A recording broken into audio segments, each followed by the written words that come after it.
महाराष्ट्र राज्यामध्ये अनेक पत्रकार संघटना आहेत। या संघटनेच्या माध्यमातून अनेक जे संघ आहेत ते पत्रकारांसाठी काय कामं करतात आणि त्यांच्या पाल्यांसाठी त्यांच्या कुटुंबासाठी काय काम करत आहेत याबद्दल सर्वजण जाणून आहेत। परंतु एक अशी संघटना आहे की ज्या संघटनेच्या माध्यमातून आता पत्रकार जे त्यांचं पुढील जे भविष्य आहे यामध्ये डिजिटल मीडिया जो आहे या डिजिटल मीडियाचं जे एक ताकद आहे आणि आता त्यांची स्वतःची कशा प्रकारे ओळख असावी याबद्दल सातत्याने पुढाकार घेऊन आपलं कार्य पूर्णत्वास करणारे डिजिटल मीडिया संपादक पत्रकार संघटनेचे अध्यक्ष राजा माने यांनी आता पुढाकार घेतलेलेच आहे। परंतु अनेक वर्ष ते पत्रकार म्हणून संपादक म्हणून ते कार्यान्वित होते।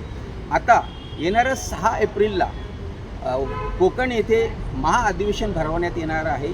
या अधिवेशनाचं उद्घाटन सन्माननीय मुख्यमंत्री देवेंद्र फडणवीस यांच्या हातून होणार आहे आणि त्याच्यासाठी त्यांना आवेदन देण्यात आलं, निवेदन देण्यात आलेले आहे। त्यामुळे आता येणाऱ्या 6 एप्रिल रोजी अनेक पत्रकार संघटनांमध्ये जे अनेक पत्रकार आहेत त्यांची तिथं महाअधिवेशन आहेच। परंतु या अधिवेशनाला उच्च तंत्रज्ञान मंत्री चंद्रदादा पाटील, नितेश राणे, माजी मुख्यमंत्री नारायण राणे सोबतच दीपक केसरकर यांना देखील आता निवेदन देण्यात आलेलं आहे आणि ते सर्व या कार्यक्रमाला उपस्थित राहणार असल्यामुळे पत्रकार संघटना ज्या आहेत पत्रकार यांच्यामध्ये उत्साह वाढलेला आहे आणि या महाअधिवेशनामध्ये कशा प्रकारे पत्रकारांची वाटचाल असेल याबद्दल ते अधिवेशन असणार आहे।